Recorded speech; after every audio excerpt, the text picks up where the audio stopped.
Crash course of organic chemistry for NEET and IIT JEE में बढ़ते हैं आगे और डिस्कस करते हैं सब्स्टिट्यूशन रिएक्शन का last part, nucleophilic substitution reaction.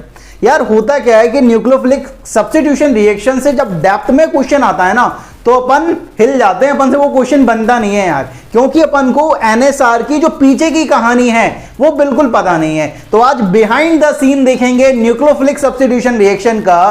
तो चलिए शुरू करते हैं।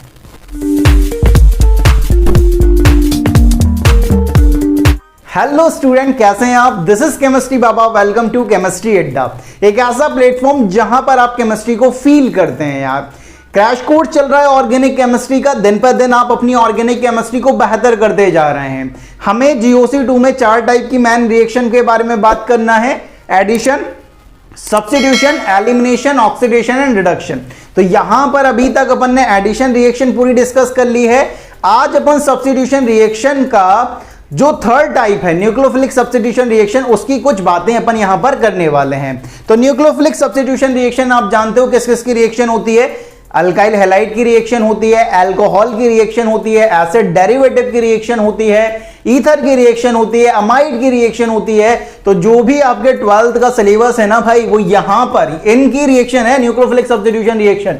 ठीक है, तो उसे एकदम मन लगाकर पढ़िएगा, थोड़ा डेप्थ में पढ़ेंगे। ठीक है, बिहाइंड द सीन देखने वाले हैं न्यूक्लियोफिलिक सब्स्टिट्यूशन रिएक्शन का। मतलब आपको न्यूक्लियोफिलिक सब्स्टिट्यूशन में अब कहीं पर भी दिक्कत नहीं आएगी अगर आप ये लेक्चर देख लेते हैं। तो स्टार्ट करते हैं न्यूक्लियोफिलिक सब्स्टिट्यूशन रिएक्शन। अब न्यूक्लियोफिलिक सब्स्टिट्यूशन रिएक्शन में मेनली होता क्या है उसकी बात करते हैं। होता क्या है, जहां यहां पर देखेंगे मेन रिएक्शन क्या होती है। यहां पर एक R होता है जिससे एक लिविंग ग्रुप कनेक्ट होता है। Lg मतलब लिविंग ग्रुप, लाइफ गुड नहीं बेटा, Lg है ना, लिविंग ग्रुप कनेक्टेड होता है। अब होता क्या है, यहां पर आप न्यूक्लियोफाइल का अटैक करवाते हो, Nu नेगेटिव का अटैक करवाते हो। तो ये लिविंग ग्रुप क्या करता है, आप जानते हो कि यहां पर एक इलेक्ट्रॉन इस लिविंग ग्रुप का है, एक इलेक्ट्रॉन क्या है, कार्बन का है। ये लिविंग ग्रुप अपना इलेक्ट्रॉन प्लस इस कार्बन का इलेक्ट्रॉन लेके निकलता है। अब जैसे ही ये इलेक्ट्रॉन को लेके निकलेगा, ये जो न्यूक्लियोफाइल है इस पर कमी आएगी, न्यूक्लियोफाइल इस R पर अटैक करेगा और आपका प्रोडक्ट फॉर्म करता है। आपका प्रोडक्ट फॉर्म होगा यहां पर RNU और आपका लिविंग ग्रुप लीव कर जाएगा Lg नेगेटिव के फॉर्म में।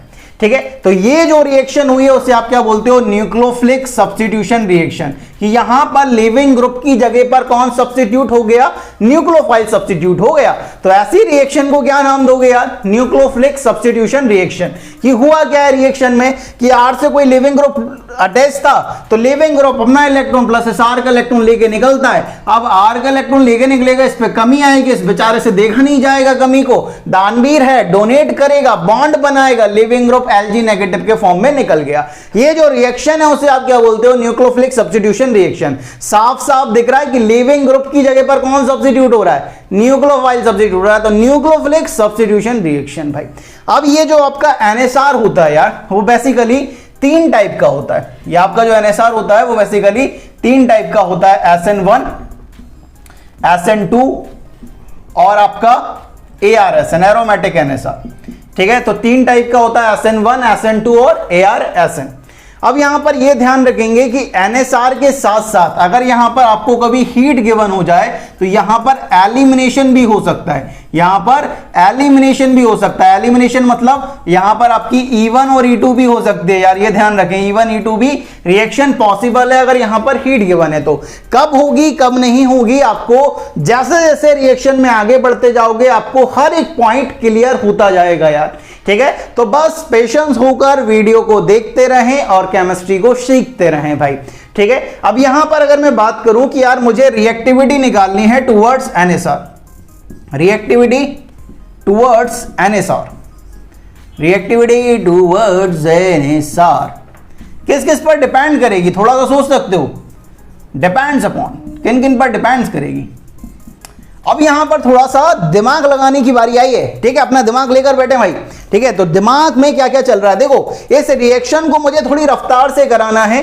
ठीक है, रफ्तार से कराना है मतलब इसकी जो रिएक्टिविटी, इसकी जो रेट है वो किन किन फैक्टर पर डिपेंड करेगी, आपको अभी विजुअलाइज कराने की कोशिश करता हूं। सबसे पहले आपने देखा कि सर ये जो रिएक्शन है तब पॉसिबल हो पाएगी जब ये लीविंग ग्रुप क्या करे, लीव करे। मतलब ये अगर लीविंग ग्रुप अच्छा होगा, रिएक्शन फास्ट होगी, आपकी रेट क्या हो जाएगी, ज्यादा हो जाएगी। मतलब सबसे पहला फैक्टर जिस पर आपकी रिएक्टिविटी डिपेंड करने वाली है वो क्या है, लीविंग टेंडेंसी ऑफ ग्रुप, कि ये जो लीविंग ग्रुप है वो कितना अच्छा है उस पर डिपेंड करेगी। अगर ये आसानी से निकल गया, अच्छा लीविंग ग्रुप है, रिएक्शन फास्ट हो जाएगी, क्योंकि जैसे ये निकलेगा तभी तो न्यूक्लियोफाइल अटैक कर पाएगा। मतलब पहला जो फैक्टर है जिस पर आपकी एनएसआर डिपेंड करती है वो है लीविंग टेंडेंसी ऑफ ग्रुप। किस पर, लीविंग टेंडेंसी ऑफ ग्रुप पर, लीविंग टेंडेंसी ऑफ ग्रुप, ठीक है।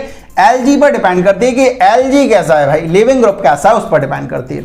दूसरा फैक्टर देखो, अब यहां पर देखो ये जो न्यूक्लियोफाइल है वो इस आर को इलेक्ट्रॉन देने के लिए आ रहा है, लेकिन ये आर खुद अपने आप में प्लस इफेक्ट शो करता है, ठीक है। आर अपने आप में प्लस इफेक्ट शो करता है, प्लस आई इफेक्ट शो करता है, और न्यूक्लियोफाइल के पास भी इलेक्ट्रॉन्स की कमी है नहीं, ये तो खुद दानवीर है। तो अब इन दोनों के बीच में क्या होने वाला है, रिपल्शन होने वाला है इलेक्ट्रॉन्स के बीच में। तो पहली बात यहां पर कि लीविंग ग्रुप अच्छा होना चाहिए। दूसरा, यहां पर जो स्टेरिक हिंड्रेंस है वो क्या होना चाहिए, कम होना चाहिए, तभी न्यूक्लियोफाइल आसानी से अटैक कर पाएगा और प्रोडक्ट बना पाएगा। तो दूसरा जो फैक्टर जो आपकी रिएक्टिविटी एनएसआर की डिपेंड करेगी वो है स्टेरिक हिंड्रेंस पर, क्योंकि आर का प्लस इफेक्ट दिखेगा और प्लस इफेक्ट लगेगा, ये तो न्यूक्लियोफाइल वैसे इलेक्ट्रॉन डेंसिटी भारी है भाई, इस पर दोनों आएंगे, रिपल्शन लगाएंगे, स्टेरिक हिंड्रेंस ज्यादा रहेगा भाई। तो यहां पर दूसरा जो फैक्टर है वो है स्टेरिक हिंड्रेंस, कि भाई स्टेरिक हिंड्रेंस कम होना चाहिए, स्टेरिक हिंड्रेंस पर भी डिपेंड करेगा, ठीक है। ये कौन लगाएगा, ये आपका आर लगाएगा। अब थर्ड फैक्टर की बात करते हैं, ठीक है। मान लेते हैं लीविंग ग्रुप भी अच्छा है, ये बहुत कम स्टेरिक हिंड्रेंस लगा रहा है। अब थर्ड जो फैक्टर जिस पर आपकी रिएक्टिविटी डिपेंड करेगी वो इस बात पर डिपेंड करेगी कि ये जो न्यूक्लियोफाइल है, मतलब ये जो न्यूक्लियोफाइल डोनेट करने के लिए आ रहा है इलेक्ट्रॉन, वो कितना अच्छा न्यूक्लियोफाइल है, कितना अच्छा दानवीर है, उस पर डिपेंड करेगा। अगर ये ज्यादा इलेक्ट्रॉन को डोनेट करेगा तो ज्यादा प्रोडक्ट बनेगा, ज्यादा आपकी रेट आएगी। मतलब न्यूक्लियोफिलिसिटी पर डिपेंड करने वाली है कि ये जो न्यूक्लियोफाइल है वो कितना डोनेट कर सकता है। तो तीसरा फैक्टर जिस पर आपकी एनएसआर की रिएक्टिविटी डिपेंड करेगी वो है क्या, न्यूक्लियोफिलिसिटी। क्या है भाई, न्यूक्लियोफिलिसिटी। न्यूक्लियोफिलिसिटी मतलब कितना अच्छा दानवीर है भाई, इस पर भी तो डिपेंड करेगी। तो हमारे पास तीन फैक्टर जिस पर आपके एनएसआर की रिएक्टिविटी डिपेंड करने वाली है। पहला कि ये जो लिविंग ग्रुप है वो कितना अच्छा है, दूसरा ये आर और न्यूक्लियोफाइल के बीच में कितना स्टेरिक हिंड्रेंस लग रहा है, तीसरा ये जो न्यूक्लियोफाइल डोनेट करने के लिए आ रहा है वो कितना अच्छा न्यूक्लियोफाइल है, उस पर आपकी एनएसआर की रिएक्टिविटी डिपेंड करेगी। तो समझ आया कि एनएसआर में बेसिकली होता क्या है। आपके ये रिएक्शन पूरे दिमाग में घुमाने की कोशिश करता हूं, बिल्कुल फोकस होकर देखिएगा भाई। यहां पर देखो आर लिविंग ग्रुप से कनेक्ट था, न्यूक्लियोफाइल आया, लिविंग ग्रुप अपना इलेक्ट्रॉन इस आर का इलेक्ट्रॉन लेके निकलता है, न्यूक्लियोफाइल को दया आती है, इसको डोनेट करता है लोन पेयर और बॉन्ड बनाता है आरएनयू, और लिविंग ग्रुप लीव करता है एलजी नेगेटिव के फॉर्म में। ये इस पूरी रिएक्शन को एनएसआर बोलते हैं। अब एनएसआर की रिएक्टिविटी तीन चीजों पर डिपेंड कर रही है, तीन फैक्टर्स पर डिपेंड कर रही है। लिविंग टेंडेंसी ऑफ ग्रुप, की ये लिविंग ग्रुप कितना अच्छा है, दूसरा कि इन दोनों के बीच आर और न्यूक्लियोफाइल के बीच में कितना स्टेरिक हिंड्रेंस लग रहा है, और तीसरा कि ये जो न्यूक्लियोफाइल है वो कितना डोनेट कर सकता है, कितना अच्छा दानवीर है, इस पर आपकी रिएक्टिविटी डिपेंड करेगी। तो तीन फैक्टर आपके पास आते हैं। तो अपन धीरे धीरे इनको एक एक को पढ़ना स्टार्ट करेंगे और एनएसआर की शुरुआत करना स्टार्ट करेंगे। तो पहला फैक्टर जिस पर आपकी रिएक्टिविटी डिपेंड करती है वो है लीविंग टेंडेंसी ऑफ ग्रुप। तो चलिए डिस्कस करते हैं लीविंग टेंडेंसी ऑफ ग्रुप। तो पहला फैक्टर हमारे पास आ रहा है यार, लीविंग टेंडेंसी ऑफ ग्रुप। की लिविंग टेंडेंसी ऑफ ग्रुप होती क्या है, कि कौन सा अच्छा लिविंग ग्रुप होगा, कौन सा बेकार लिविंग ग्रुप होगा, यहां पर अपन डिस्कस करने वाले हैं। अब लिविंग ग्रुप अच्छा है या बेकार है अपन किस तरह से देखते हैं, किस तरह से पहचानते हैं और किस तरह से अपन देखकर बता सकते हैं कि अच्छा लिविंग ग्रुप है या बेकार। तो थोड़ा सा यहां पर देखें भाई। अब देखो एनएसआर में बेसिकली हुआ क्या है, एनएसआर में क्या हुआ है कि आर से कोई लिविंग ग्रुप कनेक्टेड था, उस पर आपका न्यूक्लियोफाइल अटैक करता है, ये लिविंग ग्रुप अपना इलेक्ट्रॉन इसका R1 का इलेक्ट्रॉन लेके निकलता है और यहां पर आपके बनता है RNU और आपका Lg नेगेटिव। यही हुआ है, ठीक है। अब लिविंग ग्रुप अच्छा है या बेकार है आप कैसे डिसाइड करोगे, ये इलेक्ट्रॉन को लेके निकल रहा है। अगर आपका यहां पर इलेक्ट्रॉन को लेकर अगर नेगेटिव चार्ज डेवलप होगा, इलेक्ट्रॉन को लेकर जाएगा, तो अगर लिविंग ग्रुप पर नेगेटिव चार्ज स्टेबल होगा तो अच्छा लिविंग ग्रुप है, अगर स्टेबल नहीं होगा तो बेकार लिविंग ग्रुप है।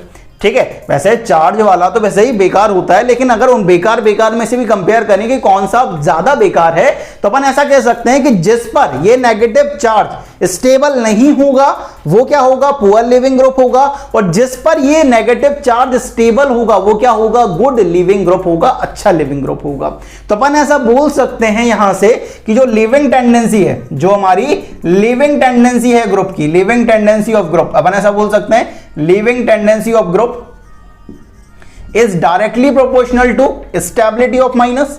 स्टेबिलिटी ऑफ माइनस पर डिपेंड करेगी कि स्टेबिलिटी ऑफ माइनस जितनी ज्यादा होगी, आपका लिविंग ग्रुप की टेंडेंसी उतनी ज्यादा होगी लिव करने की, मतलब उतना अच्छा हमारा लिविंग ग्रुप होने वाला है। तो इस पॉइंट को ध्यान रखें कि leaving tendency of group is directly proportional to stability of minus, कि स्टेबिलिटी ऑफ माइनस जितनी ज्यादा होगी उतना अच्छा लिविंग ग्रुप होने वाला है, और जितना माइनस की स्टेबिलिटी कम होगी उतना पुअर लिविंग ग्रुप होगा। तो अपन ऐसा बोल सकते हैं कि अगर हमारी माइनस की जो स्टेबिलिटी है, माइनस की जो स्टेबिलिटी है अगर वो ज्यादा है, अगर वो ज्यादा है तो हमारा जो लिविंग ग्रुप है वो क्या है भाई, गुड लिविंग ग्रुप है, ठीक है। और अगर हमारा माइनस की जो स्टेबिलिटी है, माइनस की जो स्टेबिलिटी है वो अगर कम है तो हमारा जो लिविंग ग्रुप है वो क्या होने वाला है, पुअर लिविंग ग्रुप होने वाला है, बेकार लिविंग ग्रुप होने वाला है, आसानी से निकलेगा नहीं, आपको मेहनत करनी पड़ेगी उसे निकालने के लिए, उसकी मर्जी नहीं होगी, ठीक है। जैसे आपका कभी कभार पढ़ने का मन नहीं लगता है और कोई आपको जबरदस्ती फोर्स करे कि भाई पढ़ पढ़ पढ़, तो आपको क्या करना पड़ता है, मन मार के पढ़ना पड़ता है। वैसे ही अगर यहां पर इसकी इच्छा नहीं है, अगर इसकी इच्छा नहीं है कि लिविंग ग्रुप लीव करने की, तो आपको क्या करना पड़ेगा, एनर्जी देना पड़ेगा जबरदस्ती की, तू निकल भाई, ठीक है। तो ये ध्यान रखने वाली बात है कि अगर स्टेबिलिटी ज्यादा है तो अच्छा, आराम से मन लग रहा है, बिल्कुल समझ आ रहा है केमिस्ट्री पढ़ने में, बाबा से पढ़ रहे हो केमिस्ट्री, बाबा से फील आ रहा है केमिस्ट्री पढ़ने का, तो तुम्हें कोई फोर्स थोड़ी करेगा कि भाई केमिस्ट्री पढ़ो, तुम तो अपने आप पढ़ोगे ना। और अगर मन नहीं हो तो फिर क्या होगा भाई, जबरदस्ती पढ़ना पड़ेगा फिर, ठीक है, फिर फील नहीं आएगा ऑर्गेनिक केमिस्ट्री का भाई, ठीक है। तो ये ध्यान रखेंगे कि अच्छा लिविंग ग्रुप होगा तो उस पर नेगेटिव चार्ज ज्यादा स्टेबल होगा। जैसे कि समझो कि आपके पास, यहां पर मैं एग्जांपल देता हूं आपको थोड़ा और अच्छी तरीके से समझ आएगा। जैसे कि आपके पास F नेगेटिव है, Cl नेगेटिव है, Br नेगेटिव है और I नेगेटिव है।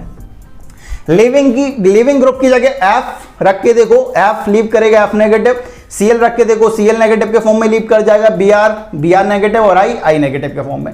ये 4 लिविंग ग्रुप हैं, इनमें से आपको बताना है कि कौन सा अच्छा लिविंग ग्रुप है।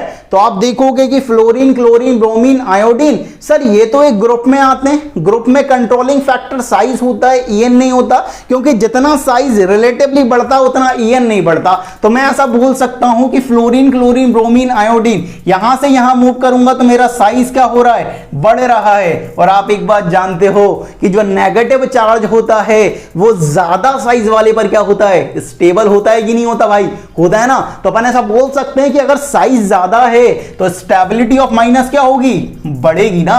तो स्टेबिलिटी ऑफ माइनस बढ़ रही है, तो मतलब इन सब में सबसे ज्यादा stable I negative, then Br negative, then Cl negative, then F negative. कोई आपसे ये पूछे कि इन सब में से सबसे अच्छा लिविंग ग्रुप कौन सा, तो आपका हाथ उठना चाहिए I नेगेटिव पर। कोई आपसे बोले पुअर लिविंग ग्रुप, आपका हाथ उठना चाहिए F नेगेटिव पर। ये तो जबरदस्ती निकाल रहे हो, इसकी इच्छा नहीं है निकलने की भाई, और ये आप बोलोगे कि निकल कि भाई हाँ भाई निकल रहा हूं बस, बिल्कुल ठीक है, एकदम बैग मैग पैक तैयार है भैया, इलेक्ट्रॉन लेकर बस निकलने की तैयारी है। जैसे ही यहां पर आप डालोगे रिएक्शन होगी, I नेगेटिव बिल्कुल रफ्तार से निकलेगा, वहीं फ्लोरीन नेगेटिव एकदम आलसी पड़ा हुआ है, ठीक है, कोई टेंशन नहीं है, तुम जबरदस्ती फोर्स कर रहे भाई निकल निकल निकल, एनर्जी दोगे तब निकलेगा, समझ रहे हो। तो ये F negative, Cl negative, Br negative, I negative, ये आपके लिविंग ग्रुप का ऑर्डर होने वाला है कि इन सब में से अच्छा लिविंग ग्रुप कौन सा जिस पर नेगेटिव चार्ज ज्यादा स्टेबल। और एग्जांपल देता हूं थोड़ा सा और अच्छी तरीके से समझ आएगा। जैसे कि आप समझें कि आपके पास है OH नेगेटिव, आपके पास है RO नेगेटिव, आपके पास है PHO नेगेटिव, आपके पास है CH3C double bond O negative, ठीक है। तो यहां पर आप देख रहे हो कि यहां पर सेम एटम पर नेगेटिव चार्ज आ रहा है, ऑक्सीजन पर नेगेटिव चार्ज आ रहा है। तो यहां पर आप देख रहे हो कि यहां H का तो कोई इफेक्ट नहीं लगेगा, जीरो इफेक्ट लग रहा है। R यहां पर प्लस I इफेक्ट लगाएगा, प्लस H मत लगा देना, ठीक है, ठीक है। प्लस H जैसा माइनस पर काम नहीं करता, ये ध्यान रखेंगे। तो प्लस I यहां पे लगेगा, यहां पर ये रेजोनेंस में जाएगा, बिल्कुल सही बात है। ये फिनाइल को आप ऐसा भी बना सकते हो, ठीक है, आपको थोड़ा अच्छी तरीके से और समझ आएगा। ये O नेगेटिव है तो यहाँ पर रेजोनेंस में हो रहा होगा, बिल्कुल सही बात है। यहाँ पर आप देख रहे हो सर यहाँ पर भी रेजोनेंस हो रहा है, बिल्कुल सही बात है। अब यहाँ पर आप देख रहे हो कि यहाँ 0 है, यहाँ प्लस आई है, यहाँ रेजोनेंस है, यहाँ रेजोनेंस है। रेजोनेंस होने की वजह से चाहे आपका पॉजिटिव चार्ज हो या नेगेटिव चार्ज हो, उसकी स्टेबिलिटी बढ़ती है। यहाँ पर आप जानते हो कि यहाँ पर O नेगेटिव यहाँ पर डबल बॉन्ड बनाएगा, ये डबल बॉन्ड यहाँ पर नेगेटिव बनाएगा, तो यहाँ पर ये 2 इक्वल RS फॉर्म करता है और ये आपका 5 अनइक्वल RS फॉर्म करता है। तो इन दोनों में से अगर नेगेटिव चार्ज की स्टेबिलिटी बात करूंगा तो यहां पर जो हमारा एसीटेट आयन है उसकी स्टेबिलिटी ज्यादा होगी as compare to phenoxide ion, ये ध्यान रखेंगे। तो यहां पर अगर अपन नेगेटिव की स्टेबिलिटी कंपेयर करें तो नेगेटिव की स्टेबिलिटी नेगेटिव वाले बढ़ाते हैं, तो यहां पर सबसे ज्यादा जो स्टेबिलिटी होने वाली है वो रेजोनेंस के कारण डेवलप होगी। तो पहले नंबर पर स्टेबल ये, दूसरे नंबर पर स्टेबल ये, तीसरे नंबर पर ये और चौथे नंबर पर ये, क्योंकि आर का जैसे ही प्लस आई लगेगा वो तो नेगेटिव चार्ज को और बढ़ाएगा और चार्ज जितना बढ़ेगा उतनी स्टेबिलिटी क्या होने वाली है, कम होने वाली है। ठीक है, तो यहां पर सबसे अच्छा लिविंग ग्रुप कौन, CH3CO नेगेटिव, फिर उसके बाद PHO नेगेटिव, देन आपका OH नेगेटिव और लास्ट में कौन आएगा, RO नेगेटिव। ठीक है, तो ये इन सबका लिविंग ग्रुप का ऑर्डर होने वाला है। एक और क्वेश्चन और करते हैं, थोड़ा सा दिमाग घूमेगा आपका। ठीक है, बढ़िया बात है, दिमाग घूमना चाहिए।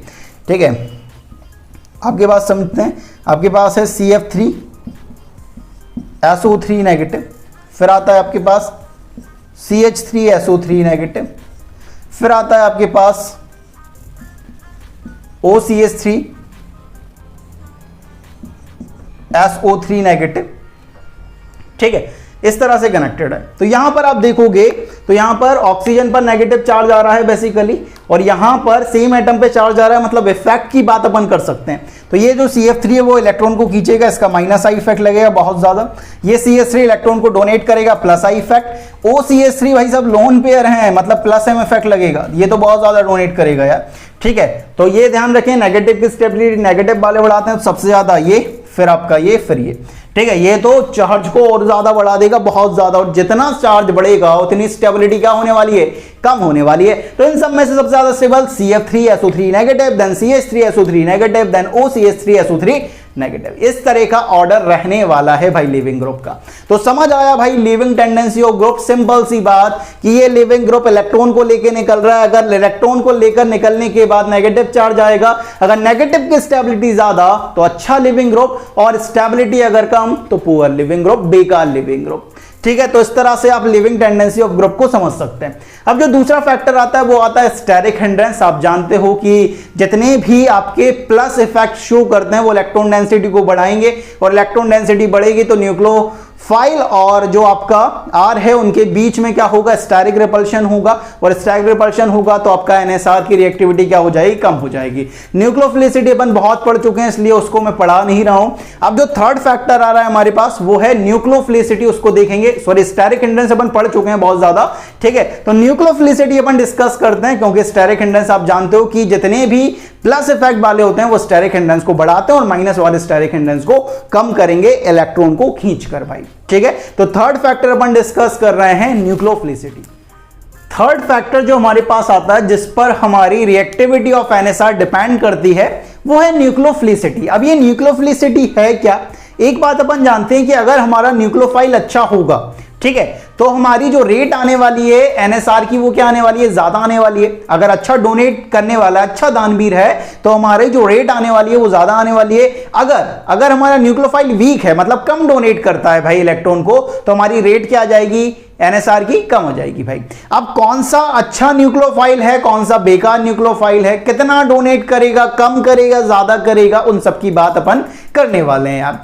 तो सबसे पहले कुछ लोगों के मन में यह डाउट होता है कि बेसिक स्ट्रेंथ और न्यूक्लियोफिलिसिटी सेम है भाई। बेसिक स्ट्रेंथ में भी लोन पेयर को डोनेट करते हैं और न्यूक्लियोफाइल भी लोन पेयर को डोनेट करता है यार। ठीक है, लेकिन मैं आपको बता देता हूं बहुत बेसिक सा डिफरेंस होता है बेसिक स्ट्रेंथ और न्यूक्लियोफिलिक स्ट्रेंथ या न्यूक्लियोफिलिसिटी में। There is a basic difference between nucleophilicity and basic strength.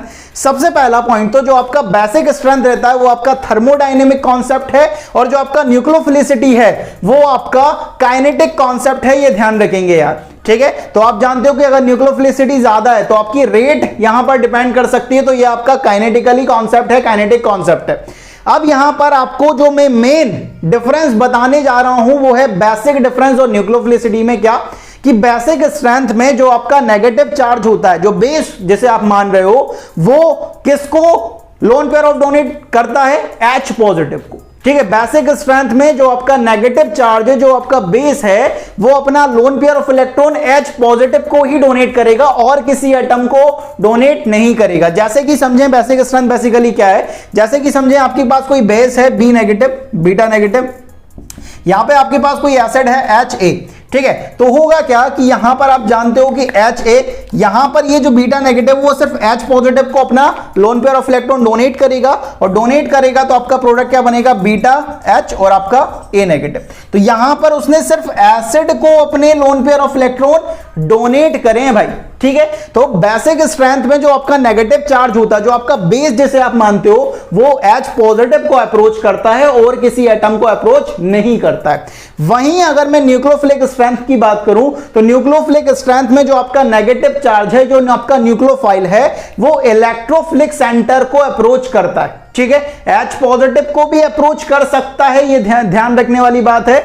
Nucleophilic electrophilic centre को अप्रोच करता है जहां पर इलेक्ट्रॉन डेंसिटी कम होती है। जैसे कि समझें कि आपके पास बीटा नेगेटिव है सपोज। ठीक है, आपके पास यहां पर आप देखोगे इस तरह का एक कंपाउंड है। आप जानते हो कि हैलोजन अगर कार्बन से कनेक्टेड है तो इसकी EN ज्यादा होगी, ये शेयर्ड पेयर ऑफ इलेक्ट्रॉन यहां पर शिफ्ट होंगे, यहां डेल नेगेटिव, यहां पर डेल पॉजिटिव। ये इलेक्ट्रोफिलिक सेंटर है, बीटा नेगेटिव ऐसे अप्रोच करेगा तो आपका जो प्रोडक्ट फॉर्म होने वाला है वो कुछ इस तरह से होने वाला है, बीटा यहां C, और आपका X नेगेटिव बाहर निकल जाएगा। तो यहां पर बेसिकली हुआ क्या है कि बेसिक स्ट्रेंथ में जो बीटा नेगेटिव है, जो आपका नेगेटिव चार्ज है, जो आपका बेस है, उसने H पॉजिटिव का अप्रोच किया। वहीं न्यूक्लियोफिलिक स्ट्रेंथ में जो नेगेटिव चार्ज है उसने इलेक्ट्रोफिलिक सेंटर को अप्रोच किया। यहां पर जो कार्बन है वो एज अ इलेक्ट्रोफाइलिक सेंटर काम कर रहा है, तो बीटा नेगेटिव ने उसे अप्रोच किया है। ठीक है, तो ये एक बेसिक सा डिफरेंस आपके दिमाग में होना चाहिए। जब आपके दिमाग में बेसिक स्ट्रेंथ और न्यूक्लियोफिलिक स्ट्रेंथ चले तो ये बेसिक डिफरेंस आपके दिमाग में बिल्कुल होना चाहिए। ठीक है, अब यहां पर अगर मैं बात करता हूं, जैसे मैं आपको एग्जांपल देता हूं कि आपके पास CH3 नेगेटिव है, आपके पास NH2 नेगेटिव है, आपके पास OH नेगेटिव है, आपके पास F नेगेटिव है। ठीक है, कोई आपसे कहे कि भाई इन सब में से अच्छा न्यूक्लियोफाइल कौन सा है, ये बताओ कि किसकी न्यूक्लियोफिलिक स्ट्रेंथ ज्यादा होगी, कौन इलेक्ट्रोफाइल को ज्यादा lone pair of electron donate कर पाएगा, कौन कम करेगा, ये हमें बताइए भाई। मुझे एक बात बताओ, कोई अगर स्टेबल होगा, कोई अगर न्यूक्लियोफाइल अगर स्टेबल होगा तो अपने लोन पेयर ऑफ इलेक्ट्रॉन को डोनेट क्यों करेगा, क्यों रिएक्ट करेगा भाई? क्योंकि आप जानते हो कि रिएक्टिविटी और स्टेबिलिटी एक दूसरे के इनवर्स होते हैं। अगर कोई स्पीसीज स्टेबल है मतलब उसकी रिएक्टिविटी क्या होने वाली है? कम होने वाली है। तो इन सब में देखो कार्बन, नाइट्रोजन, ऑक्सीजन, फ्लोरीन, ये सब एक पीरियड के मेंबर हैं। अलग अलग एटम पर आपके पास चार्ज आ रहा है। तो अब यहां से देखोगे तो यहां से बेसिकली क्या है, आपका पीरियड है और पीरियड में कंट्रोलिंग फैक्टर आपका EN होता है। कार्बन से फ्लोरीन की तरफ जाओगे तो आपकी EN क्या होगी? बढ़ेगी, और EN की बढ़ेगी, EN बढ़ेगी तो नेगेटिव चार्ज क्या होगा? ज्यादा स्टेबल होगा। क्योंकि आप एक बात जानते हो कि नेगेटिव चार्ज ज्यादा EN वाले पर क्या होता है? स्टेबल होता है। मतलब यहां पर जो आपकी स्टेबिलिटी है नेगेटिव की वो क्या होगी? बढ़ेगी। और स्टेबिलिटी ऑफ नेगेटिव बढ़ेगी तो यहां पर जो न्यूक्लियोफिलिसिटी है वो कम होना स्टार्ट हो जाएगी, न्यूक्लियोफिलिक स्ट्रेंथ कम होना स्टार्ट हो जाएगी। क्योंकि अगर स्टेबिलिटी अगर यहां पर बात करें तो स्टेबिलिटी का ऑर्डर ये, अगर स्टेबिलिटी का ऑर्डर ये है मतलब ये यहां पर हमारा F नेगेटिव सबसे ज्यादा स्टेबल है। अगर सबसे ज्यादा स्टेबल है, क्या ये इलेक्ट्रोफिलिक सेंटर को अपना lone pair of electron donate करेगा? क्या ये रिएक्ट करेगा? बिल्कुल नहीं करेगा। अगर स्टेबिलिटी ज्यादा है तो रिएक्टिविटी क्या होगी? कम होगी। तो अपन ऐसा बोल सकते हैं कि nucleophilic strength is inversely proportional to stability of minus. ठीक है, माइनस की स्टेबिलिटी पे इनवर्सली डिपेंड कर सकती है कि अगर स्टेबिलिटी कम है तो न्यूक्लियोफिलिक स्ट्रेंथ ज्यादा हो सकती है। तो यहां पर अपन देखेंगे स्टेबिलिटी ऑफ माइनस बढ़ रही है तो हमारी जो न्यूक्लियोफिलिक स्ट्रेंथ है वो क्या हो रही होगी? कम हो रही होगी। ये ध्यान रखें, हमारी न्यूक्लियोफिलिक स्ट्रेंथ क्या हो रही होगी? कम हो रही होगी। ये ध्यान रखेंगे, बहुत इंपॉर्टेंट है ये पॉइंट। ठीक है, तो यहां पर आप देख सकते हैं सर जो नेगेटिव चार्ज की स्टेबिलिटी है वो तो सॉल्वेशन से भी अफेक्ट हो सकती है। ठीक है, सॉल्वेशन से भी अफेक्ट हो सकती है।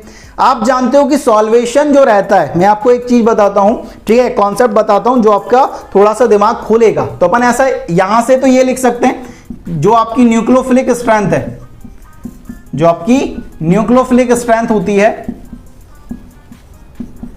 वो इनवर्सली प्रोपोर्शनल होगी किसके, स्टेबिलिटी ऑफ माइनस के, माइनस की स्टेबिलिटी पर डिपेंड करेगी। अगर स्टेबिलिटी ऑफ माइनस कम है तो आपकी न्यूक्लियोफिलिक स्ट्रेंथ ज्यादा होने वाली है। तो इन चारों में से सबसे अच्छा न्यूक्लियोफाइल कौन, CH3 negative, then NH2 negative, then OH negative, then आपका F नेगेटिव। ठीक है, तो ये मैंने स्टेबिलिटी का ऑर्डर लिखा है, ये ध्यान रखें। न्यूक्लियोफिलिक स्ट्रेंथ कम हो रही है, अगर न्यूक्लियोफिलिक स्ट्रेंथ का ऑर्डर लिखोगे तो ये होगा भाई, न्यूक्लियोफिलिक स्ट्रेंथ का ऑर्डर ये होगा। ठीक है, ये ध्यान रखेंगे भाई। और यहां पर एक बात आप जानते हो, अभी जब अपन ने GOC1 पढ़ा था तो वहां पर मैंने सॉल्वेशन की बात करी थी आपसे। ठीक है, जब अपन ने सॉल्वेंट डिस्कस किया था, PPS, PS, नॉन पोलर, वहां पर हमारे पास सॉल्वेशन का काम आया था। तो सॉल्वेशन से बेसिकली क्या होता है, नेगेटिव चार्ज या कोई भी चार्ज हुआ उसकी स्टेबिलिटी बढ़ती है यार।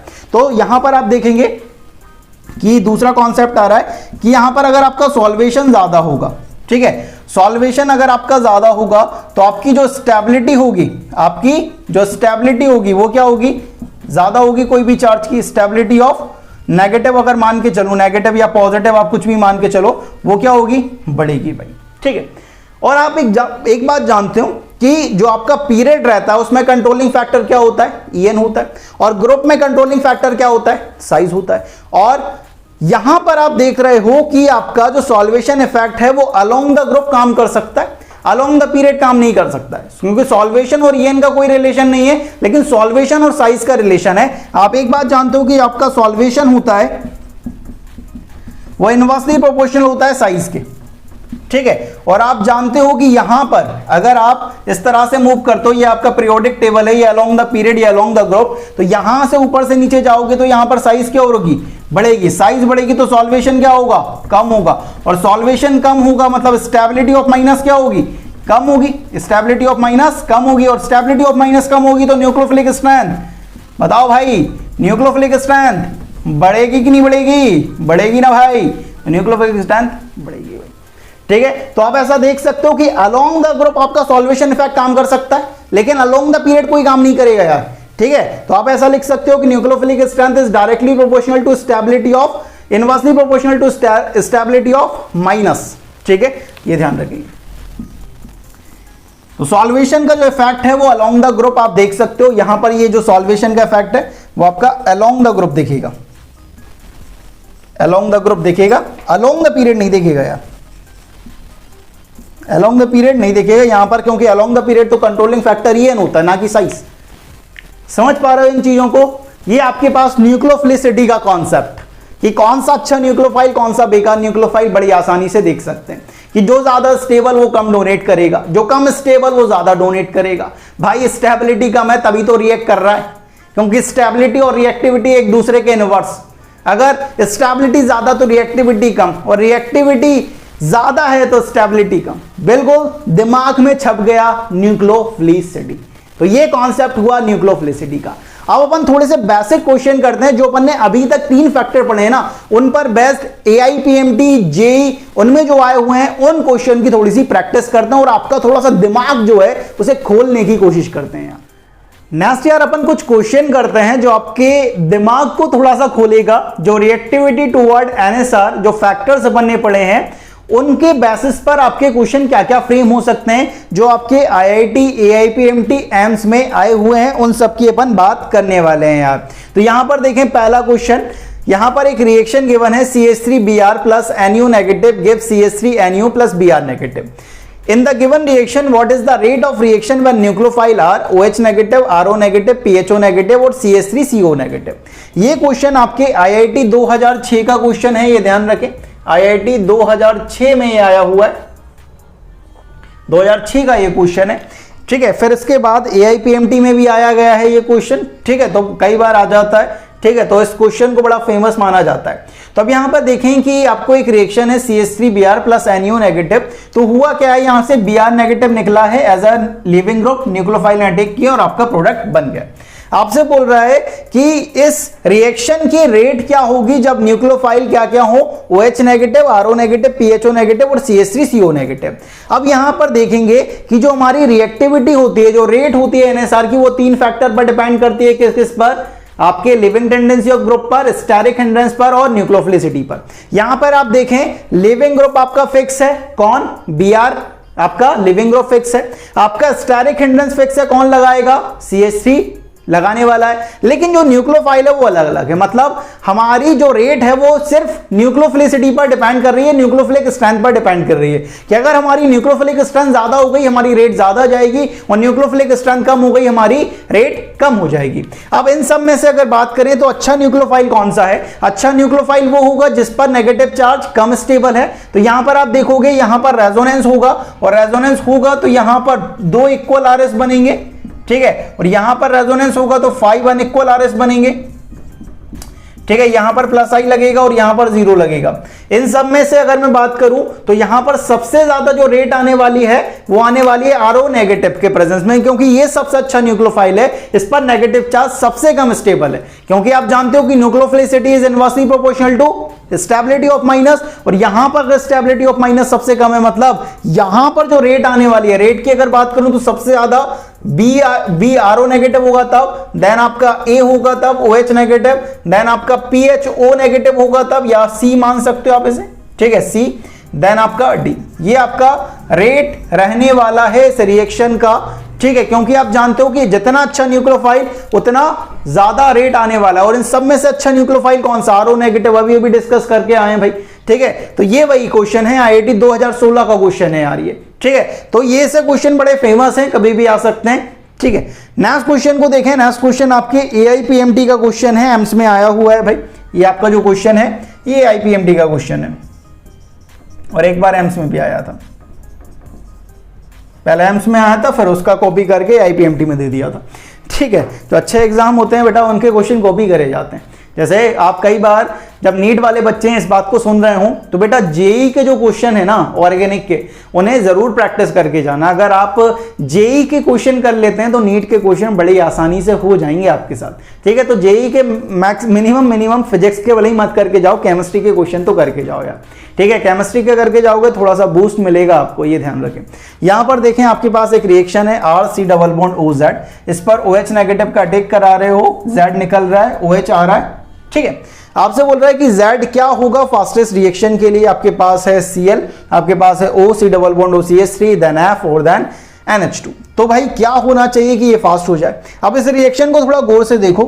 यहां पर क्या हो रहा है कि यहां पर Z as a leaving group leave कर रहा है, क्योंकि आपको पता है कि Z अपना इलेक्ट्रॉन इस कार्बन का इलेक्ट्रॉन लेके निकलेगा, OH नेगेटिव में अटैक करा, प्रोडक्ट बना, NSR रिएक्शन है भाई ये, ठीक है। Z क्या होना चाहिए यहां पर? अब यहां पर देखोगे तो बेसिकली हमसे लिविंग ग्रुप के बारे में पूछ रहा है कि लिविंग ग्रुप कौन सा होना चाहिए कि जिससे हमारी ये जो रिएक्शन है वो फास्टेस्ट हो जाए। फास्टेस्ट मतलब सबसे ज्यादा जल्दी से हो जाए, जल्दी से हमारा प्रोडक्ट बन जाए, ज्यादा प्रोडक्ट बन जाए। अब ये कैसे निकाल सकते हैं भाई कि अगर लिविंग ग्रुप अच्छा होगा तो ये रिएक्शन जल्दी हो जाएगी और लिविंग ग्रुप बेकार होगा तो रिएक्शन टाइम लेगी भाई, ठीक है, टाइम कंज्यूमिंग होगी। अब Z कौन सा अच्छा होता है? अपन जानते हैं कि leaving tendency of group is directly proportional to stability of minus. तो यहां पर आप देखोगे तो आपके पास जो Cl होगा तो यहां पर Cl नेगेटिव के फॉर्म में निकलेगा, यहां पर निकलेगा O नेगेटिव के फॉर्म में, यहां F नेगेटिव और यहां पर NH2 नेगेटिव। आप जानते हो कि फ्लोरीन, ऑक्सीजन और नाइट्रोजन, ऑक्सीजन, नाइट्रोजन, फ्लोरीन ये आपके एक पीरियड के होते हैं और फ्लोरीन और क्लोरीन एक ग्रुप के हैं। यहां पर आपका कंट्रोलिंग फैक्टर चलेगा En, ठीक है। ज्यादा En वाले पर नेगेटिव चार्ज ज्यादा स्टेबल, तो En बढ़ रही तो स्टेबिलिटी ऑफ माइनस बढ़ रही है। तो इन तीनों में से तो सबसे ज्यादा जो स्टेबल नेगेटिव चार्ज रहेगा वो फ्लोरीन पे रहेगा, और फ्लोरीन क्लोरीन में कंट्रोलिंग फैक्टर साइज रहेगा, और साइज बढ़ रही है तो नेगेटिव चार्ज की स्टेबिलिटी भी बढ़ रही है। मतलब फ्लोरीन और क्लोरीन में से भी सबसे ज्यादा जो स्टेबल रहेगा वो कौन सा रहेगा? Cl negative. तो यहां पर अगर Cl negative as a leaving group present होगा तो रिएक्शन बहुत रफ्तार से होगी, बहुत फास्ट होगी, आपका प्रोडक्ट बहुत आसानी से बन जाएगा, बहुत ज्यादा क्वांटिटी में बन जाएगा। लेकिन वहीं आपका अगर लिविंग ग्रुप ये होता है OC डबल बॉन्ड OCH3 तो रिएक्शन टाइम कंज्यूमिंग होगी, बहुत धीरे धीरे ये रिएक्शन चलेगी, आपकी जो रेट आएगी रिएक्शन की वो भी बहुत कम आएगी। तो कोई आपसे कहे कि भाई लिविंग ग्रुप का क्या ऑर्डर होगा रेट के लिए, तो सबसे ज्यादा रेट आएगी आपके पास Cl negative as a leaving group, then F negative, then आपका NH2 नेगेटिव, देन आपका OC डबल बॉन्ड OCH3 तब लिविंग ग्रुप होगा, तब ये इस तरह की रेट आने वाली है, ठीक है। नेक्स्ट क्वेश्चन को देखते हैं यार। नेक्स्ट क्वेश्चन आपके पास है arrange the following for reactivity toward hydrolysis. Hydrolysis के ऑर्डर में आपको रिएक्टिविटी बताना है कि हाइड्रोलाइसिस के लिए कौन ज्यादा रिएक्टिव है इन 4 कंपाउंड में से और कौन कम रिएक्टिव है। हाइड्रोलाइसिस मतलब वाटर के प्रेजेंस में रिएक्शन। आपको ये 4 कंपाउंड गिवन है और आपको हाइड्रोलाइसिस के लिए रिएक्शन बताना है। हाइड्रोलाइसिस के लिए रिएक्शन होगा क्या कि यहां पर ये जो Cl है वो लीव करेगा यार, ये जो Cl है वो लीव करेगा। ये आपके पास AIPMT 2010 का क्वेश्चन है, AIPMT 2010। बेटा पहले AIPMT होता था, ठीक है, 2013 में पहली बार नीट हुआ, फिर 2014 में फिर AIPMT हुआ, 2015 में फिर नीट हुआ। समझ रहे हो, क्रोनोलॉजी समझ रहे हो तुम लोग, ठीक है। तो इस तरह से हो रहा है भाई। तो यहां पर देखो लिविंग ग्रुप फिक्स हो गया हमारा। लिविंग ग्रुप कौन है? फिक्स है भाई, लिविंग ग्रुप हमारा Cl फिक्स हो गया। हाइड्रोलाइसिस है मतलब हमारा जो न्यूक्लियोफाइल है वो भी फिक्स हो गया। कौन?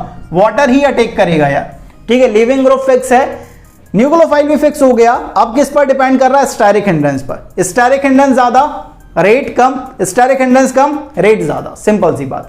अब यहां पे देखो रिंग वाला पार्ट तो ये सब कॉमन है। यहां पर जो Cl है, Cl क्या लगाएगा भाई? इलेक्ट्रॉन को विड्रॉ करेगा -I।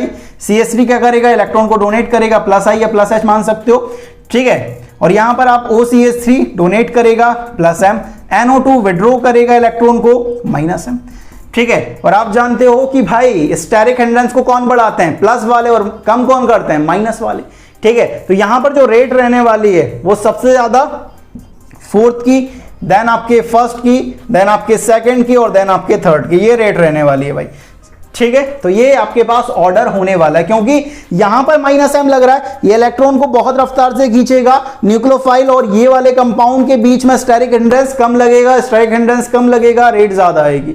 यहां पर स्टेरिक हिंड्रेंस बहुत ज्यादा लगेगा क्योंकि इलेक्ट्रॉन डेंसिटी बहुत ज्यादा बढ़ाएगा। न्यूक्लियोफाइल के पास भी क्या है? इलेक्ट्रॉन्स हैं, दोनों के बीच में स्टेरिक हिंड्रेंस, तो रिएक्टिविटी कम। तो ये आपके पास ऑर्डर रहने वाला है सबसे ज्यादा 4th, then 1st, then 2nd, then 3rd। ये आपके पास ऑर्डर रहने वाला है रिएक्टिविटी टुवर्ड हाइड्रोलाइसिस। ये 2010 का क्वेश्चन है, आया हुआ है, तो ये ध्यान रखेंगे यार, थोड़ा सा दिमाग लगेगा लेकिन हो जाएगा। तो इस तरह के क्वेश्चन पूछे जाएंगे तो कर लोगे भाई। तो ये पहला पार्ट हुआ न्यूक्लियोफिलिक सब्स्टिट्यूशन रिएक्शन का। नेक्स्ट लेक्चर में अपन डिस्कस करेंगे NSR का मैकेनिज्म, जो SN1 SN2 जो मैकेनिज्म होता है उसे पूरा डिस्कस करेंगे। फिर ARSN डिस्कस करेंगे, एरोमेटिक NSR कैसे होती है, कहां पर दिक्कत आती है, वो सारी चीजें अपन डिस्कस करने वाले हैं और वैरायटी ऑफ क्वेश्चन यहां पर देखने वाले हैं। तो NSR आपके लिए बहुत इंपॉर्टेंट रखती है, लगातार यहां से नीट जेईई में क्वेश्चन पूछे जाते हैं। तो नेक्स्ट लेक्चर में मिलते हैं और डिस्कस करते हैं NSR मैकेनिज्म। तब तक के लिए पढ़ते रहिए। जय हिंद, जय भारत।